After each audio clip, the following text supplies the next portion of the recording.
What's up, everybody? Welcome back to Yield Today. This episode number 64. We're just talking about three games that have taught me a lot about life and what they've taught me. So we're talking about Settlers of Catan, Clue, and Pokemon in that order. So hope you enjoy the episode. As always, definitely follow for more episodes. Having a lot of fun with podcasting still. I did 2 interviews this morning. Just been a great time, and there's definitely gonna be a lot more good stuff coming. So definitely hit that follow button, or if you're on YouTube, hit that subscribe button, or whatever suits your fancy. Definitely appreciate your help with that. So Settlers of Catan, I remember just somebody in my family getting it, and it was just the original Settlers of Catan, and they're like, "Hey, let's play this game." And I wasn't like super big fan of strategy board games, but I was like, you know what, I'll give it a try.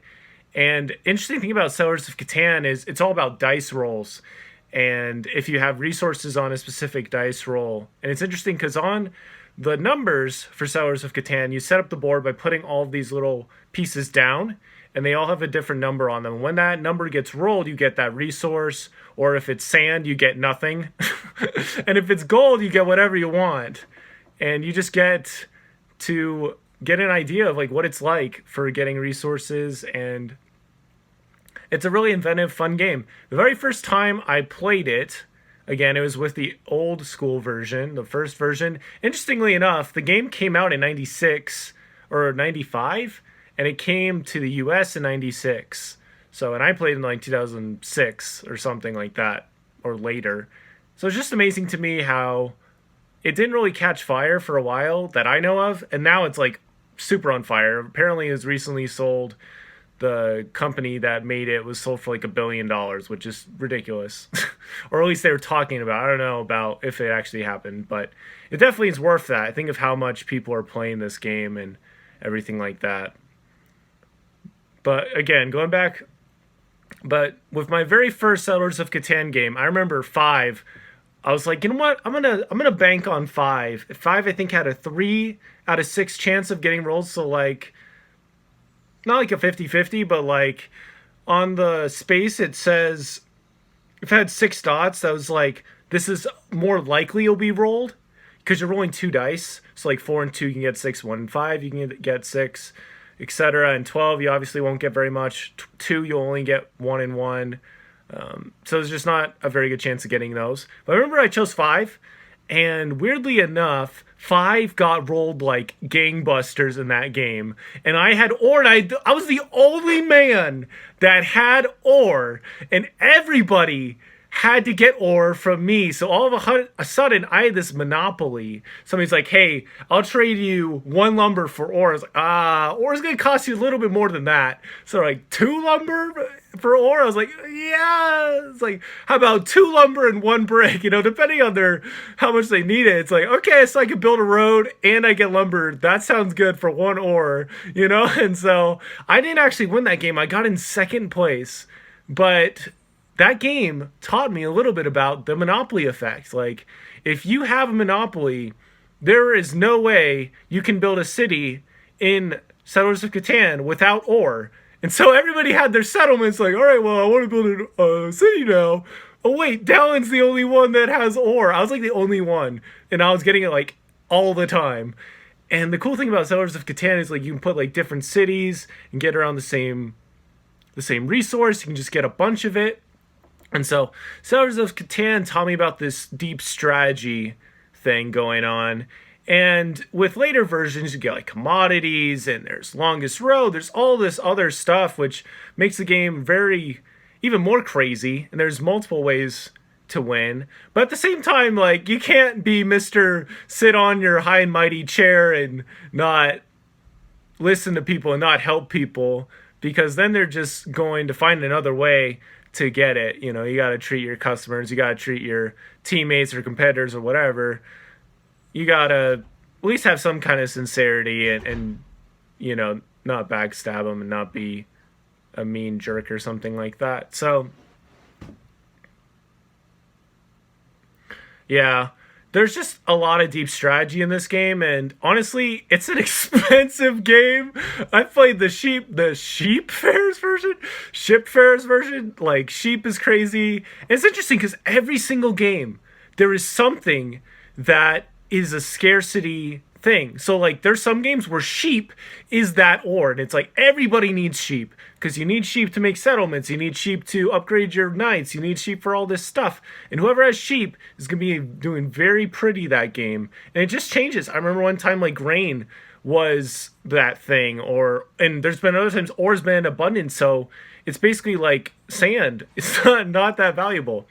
And it just kind of made me think just now, like every single day we have something we are lacking, and there's something we have a scarcity of, and there are other people around the world and that we'll meet every day that have that thing, whether it's hope or perspective on a business idea or ideas for podcasts or help with econ homework for me or scriptures or anything like that. They have that. And so it's important that you are talking to people, and also that you're in a position that you can communicate with other people. If you shut yourself out, you're not going to be able to talk to anybody unless you're just doing Zoom calls all day, which is fine. But it really helps if you just reach outside of yourself. Today, I got to talk with a really wonderful couple, Emily and Ethan. Just shared a little scripture with them from Ecclesiastes 3 about how to everything there is a season and a time to every purpose under the heaven. And, we can just learn from everything we're going through. And we might be wanting something to happen, but it just might not be happening, and that's okay. It means you could be just preparing and trying to figure something out, and all that preparation will help you. You can't just go to harvesting. You have to plant the seed and nourish it. And I talked about this in my podcast interview I did earlier today. Like, you gotta build it, you gotta work on it, you gotta have those private victories before you have the public victories. So it was really good talking with Emily and Ethan. They're just really awesome. So I'm really glad that they talked to me, but they had something that I needed that day, and that was somebody to talk to that was willing to listen. And I've had that a couple times already that day, but they're really willing to like deeply listen and just share some thoughts. And it was just really awesome to talk with them. And I think that's such a valuable resource you can have on your Settlers of Catan board of life, is a listening thing, and just constantly be listening to people, because that always pays off a ton. And there's nothing that can help more than having somebody that like is empathetic and listens to what you're going through and wants to help you out. Because we all start from different places, and we've all had different experiences, and so we can help out other people with our experiences and help them get to where they want to be. Maybe somebody is trying to start a business, or they're trying to start a podcast or something like that, and you've already done that. So you can help them with that and make their road just a little bit less rocky and less difficult. And so, yeah, I think Settlers of Catan teaches a lot of things like mercy and just destruction, and you can put robbers on people's spaces to make them lose resources, so that stinks. And it just makes you think on your feet. You have to try out other things, and there's also a ton of luck involved, and you also have to be planning everything out. But overall, I think it just helps that you are working on your resources, mining from your own well, and trying to figure stuff out, so you have something you can share with other people that is of value, that is useful to them. Because back in the day, man, people didn't really use money. People used a lot of barter. I know they talked about that in like a Schoolhouse Rock song. Basically, the idea is like, I give you 2 rocks and you give me a wheel, or whatever the case may be. There's a lot of bartering, and there's still some of that going on today. Not so much, but anyway, those are just some of my quick thoughts about strategy and Settlers of Catan, and just learning from each game, and just some of the benefits and thoughts on it and how it relates to life. Number 2 is Clue. Clue is an interesting one. I didn't really get into it as much as Settlers of Catan, but there's something fascinating to me, a fascinating thing to me about Clue. When you start a Clue game, you're trying to find out who murdered the person, and you start out on this giant house. You start out on different spots of the house. Everybody gets a couple cards and basically an information card that they can mark off different things when they're like, oh, so it wasn't with the baseball bat, and you exit out. And with Clue, you're constantly trying out different things and trying to figure out what is going on here, what is actually going on, and slowly you narrow it down. So maybe you think it's in the living room. So you're like, I think it was Colonel Mustard in the living room with the spatula. I don't think spatula is one of the items, but we're just going to use it anyway.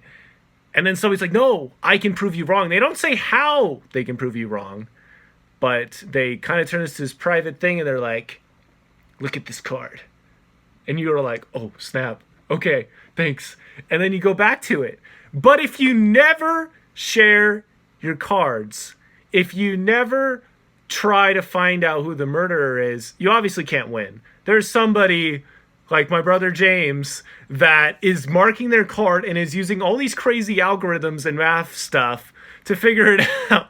It's like, okay, so if it's not any of these and this one hasn't been said, then it's probably this, and it can get pretty insane, pretty crazy. But I think this is just very valuable. You can think about it in terms of finding out about yourself or a best job for yourself. You know, you try out different things first. I've been doing a lot of informational interviews for my Marketing 100 class this semester. It's helped me figure out, okay, this is what email marketing's like. This is what building a brand is like. I actually got to talk to Nam Giot. Oh, I probably pronounced his last name wrong. But he's such a cool guy. He was on Shark Tank recently, and we just talked about a little bit about his journey, and it was super insightful for me, like, because I want to be on Shark Tank some days. It was like, holy cow, this is some amazing stuff.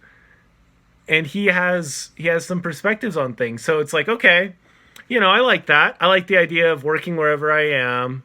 I like the idea of coming up with my own stuff. But, you know, doing it and you're doing it, I'm just throwing out stuff. But doing it like over Amazon, no, let's not do that. I don't really want to have an Amazon business.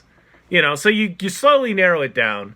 I think that's just super valuable. And with Clue as well, you can team up and everything against people. And the same thing with Clue. Different clues have different value.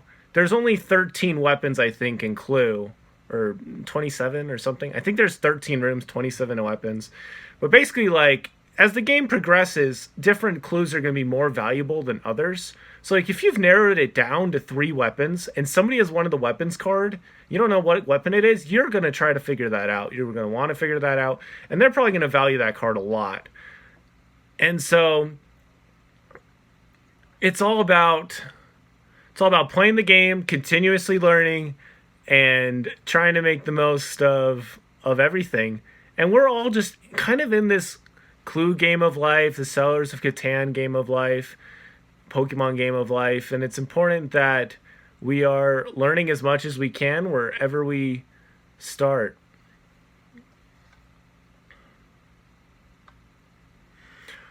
Yeah, basically with Clue, you're using a lot of logic. You're using your ability to deduct and to plan out things. There's also some positioning involved in the board, so you can like go into the rooms you want to go into. But mostly it's about getting clues, trying to figure stuff out, and falling flat on your face when you get things wrong. And eventually you'll figure it out. Somebody's going to figure it out eventually. And so it's important that while others are figuring out the game, that you're also sticking with them and helping them out too. It's just like with any kind of networking. I mean, I have a friend who recently got a marketing job at a pretty solid company, and now I like have somebody that I can talk to, even though we were students together like a year and a half ago. I have somebody I can talk with about marketing and these different aspects of marketing on a professional level. And so it's important that we keep in touch with each other and share little bits of information, again, to solve that clue puzzle. I think in some ways that clue puzzle is continuously evolving. Maybe it's like where to go to college, where to start a business, all these other questions. I guess you could start a quote-unquote clue game, and maybe there's a business idea in there. Maybe somebody should make it. Hint, hint. Might be kind of cool. I can't. But yeah, basically that. And it's just fascinating to me how these games teach you about these things. And if you haven't really been exposed to these concepts a lot, then it can really be a mind blowing revelation. And that's definitely been the case for me. Let's jump into Pokemon here at the end. So with Pokemon, it's interesting because with every Pokemon generation, I'm a big Pokemon guy. So if you ask me one of the Pokemon, I probably have heard of it. I haven't really played Sword and Shield at all. I don't have those, but I've played all the way up to Ultra Sun, which was the 7th generation. Now they're on the 8th generation. But I've been playing Pokemon for a long time. I got into it. One of my cousins had Blue, and I had Crystal. And so I just got to talk with him a lot about it. And it's been a lot of fun playing it. But just like anything, you have to be careful how much time you put into it. But I always try to learn a lot of stuff and just kind of pay attention with my Pokemon players, especially lately. I try to think about everything going on. It's kind of weird, but it's fun. So with Pokemon, it is the same exact thing. You are not going to learn anything if your Pokemon are not battling other Pokemon and getting experience.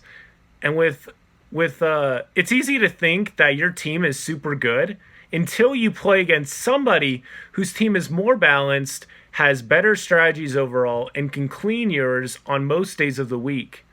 And that can be a very humbling revelation. You could think your team is really immune to everything, and then you find out, oh wait, 3 of my Pokemon are super weak to ground type moves, and all of a sudden you're going to have to switch things around. Your team is always going to be weak to ground types, and there's always different ways there's always things you can change around. You can relate this to your life, obviously. If you are like, you could have some part of your life that is a giant weakness, and if you never change anything up, you're going to have that as a weakness for a really long time. So it's important that you keep trying out different things, keep showing up, obviously, because you're not going to learn like anything about your mindset, about your overall trajectory, where you're headed, if you're not, oof, that was disgusting, if you're not trying new things.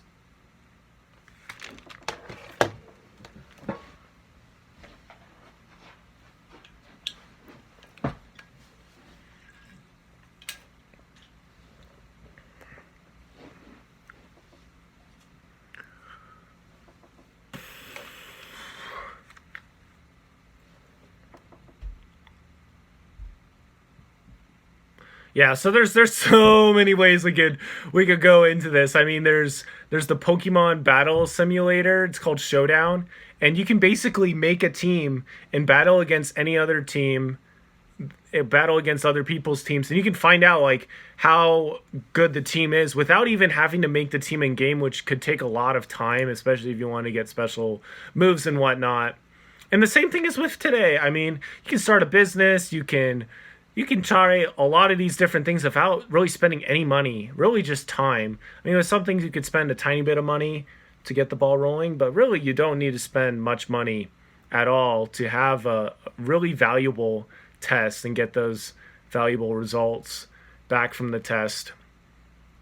The last thing I wanted to share with Pokemon is how everybody starts in a different town and everybody is exposed to different people from the beginning. So there are, whenever you play a Pokemon game, you start out in this basic starting town, but you have to keep in mind that there are people in all these other towns that are also getting their Pokemon adventures started out in their towns. You have to kind of assume. And with all those towns, they have different people in them. There's gym leaders that all have different thoughts on life, they all have different perspectives. And maybe I'm going too deep into this, but the same thing is with me. Like, I was born in Maryland. I moved to North Carolina when I was about 10 years old. And all of the people that I met during that time is a lot of my network still today. And, recently I was talking with a friend and found out that he knows this person. And I was like, shoot, you grew up with that guy? You know that guy? It's like, I'd like to know that guy. And the only way I can get in touch with him is if I do a cold email, which may or may not work. Well, honestly, it might be good. or I can use my friend to kind of give me a back door when I want to talk to that guy and I have like an offer or something that can help him out. But even if you're starting in like a town that is not that great in life or in Pokemon, there's always the journey. There's every step that's ahead of you. And that is where you're going to learn everything you need to learn. You're not going to learn everything at home. I learned a good amount at home, spiritual, physical, mental, habit wise, but I really have learned the most of everything I've learned in my life ever since I left home. And ever since I went on my mission trip, since I got to college, started working jobs, that's where I've gotten the bulk of my learning. And so it's really about what you do after you get into that starting town. So again, to wrap it all up, with Settlers of Catan, I learned a ton about deep strategy, planning things out in advance, and learning to network with other people. And in Clue, I learned about networking with other people, deduction, and getting as many clues as you can to help you make those wise decisions. And for Pokemon, I learned about more deep strategy, teamwork, and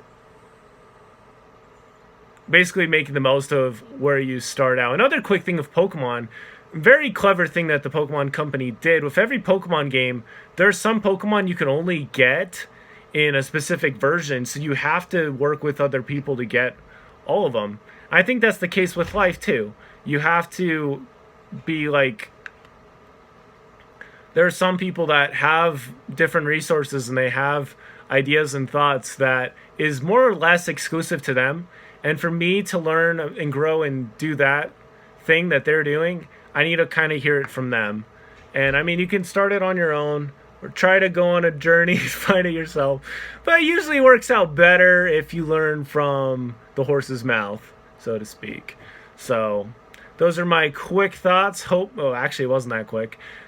I hope that this episode was beneficial and just helping you rethink some of these games and what they're teaching us, relating it to life, how we can help out more people, serve more people, and also be able to help out ourselves. Because if we're exposing ourselves to these games that help our brains get in this mindset, it can be really beneficial. Also, just really nice to do something besides take exams or struggle at work or whatever struggle you're going through right now. It helps to have these other mini journeys you're going on. Obviously, none of them are more important than the journey of becoming your best self in your life today.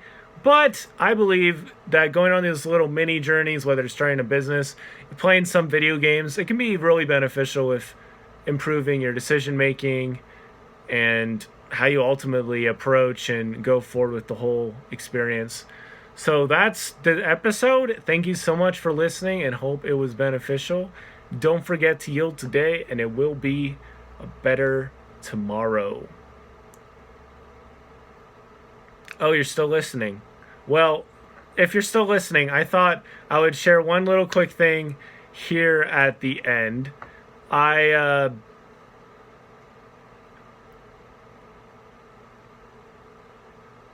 So some of you may know that I started my first YouTube channel when I was about 16 years old with some friends.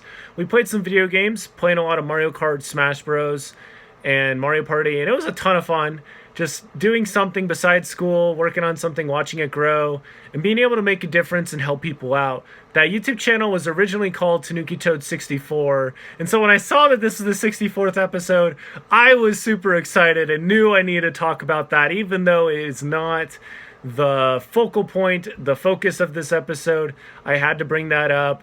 Doing that YouTube channel taught me immeasurable, just taught me so much. And some of those people that found our YouTube channel in 2013, one in particular, and there's one guy who found our channel back in 2013 that I'm still in touch with, and it's bizarre, it's nuts, but it's so stinking cool.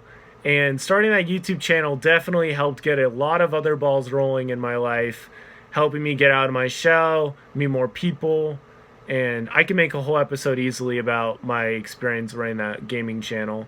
But yeah, that channel is technically done. I'm trying to finish it up really well, give it a great ending. and kind of make the way for more of this more self-development content like the podcast, and kind of focus more on that coming up next year. So yeah, just I feel extremely blessed that you're listening to the show. Hope it is helpful. Definitely review it on Apple Podcasts.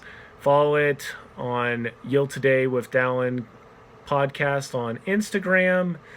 And yeah, just thank you so much, and I appreciate you. So hope this was helpful for your overall journey. And if it was, that's awesome. Keep smiling. Don't forget to yield today, and it'll be a better tomorrow.